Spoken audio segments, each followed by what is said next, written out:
Hello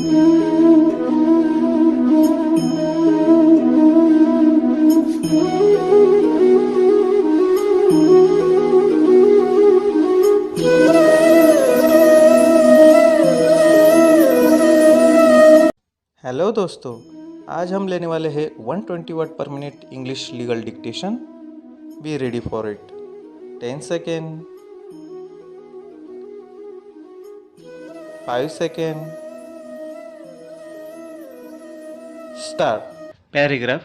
Gentlemen of the jury, at the close of plaintiff's case and again the close of the entire case, counsel for the defendant move to dismiss the complaint.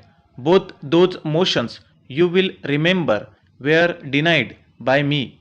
From the denial of those motions, you are not to infer that the court is of the opinion that the plaintiff should succeed. Those are simply rulings on questions of law, to the effect that if there is a question of fact involved in any case, it is the court's duty to submit that question of fact to you for your determination. Paragraph. The law affecting a case of this kind is that before the plaintiff can recover, he must establish to your satisfaction 4 elements. He must prove to you that representations were made which were contrary to the facts. In other words, he has got to prove that this defendant, either through himself or through some agent authorized by him to make the statement, represented certain facts to be true. Second, he has got to prove that the defendant or the party making the representations, that is, if such party made them on behalf of the defendant with his knowledge and consent, knew that said representations were false and were not the fact. Third, he has got to prove the further fact that as a result of these representations they entered into an agreement. In other words, that such representations gave rise to the agreement that was entered into. And fourth, which is perhaps the most important element in the case, that the plaintiff relied upon the representations and that relying thereon he was induced to enter into the agreement and suffered damage thereby. Paragraph.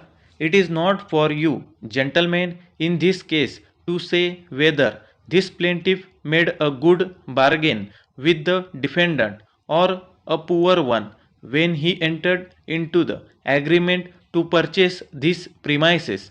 What you have got to determine before you can find in the plaintiff's favor is that these representations were made, that the defendant or his agent made these representations knowing then to be false, and that the plaintiff Berlin bought these premises because of said representations. In other words, that what induced him to enter into the contract for the purchase of this property was the fact that it was owned by a rich uncle of this defendant, who had bought it many years before for $27,000, and that he had given it to this defendant.